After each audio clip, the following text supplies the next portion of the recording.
शिक्षण, आरोग्य, शेती, पर्यटन, ग्रामविकास आदी विविध क्षेत्रामध्ये भरीव योगदान देत जिल्ह्याच्या सर्वांगीण विकासासाठी कटिबद्ध असल्याचं प्रतिपादन करून सर्वसामान्यांच्या आरोग्यविषयक सुविधा जिल्ह्यातच पूर्ण होण्यासाठी प्रयत्नशील असल्याचं मत पालकमंत्री हसन मुश्रीफ यांनी व्यक्त केलं।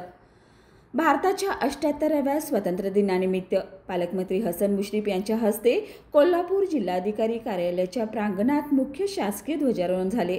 त्याप्रसंगी ते बोलत होते।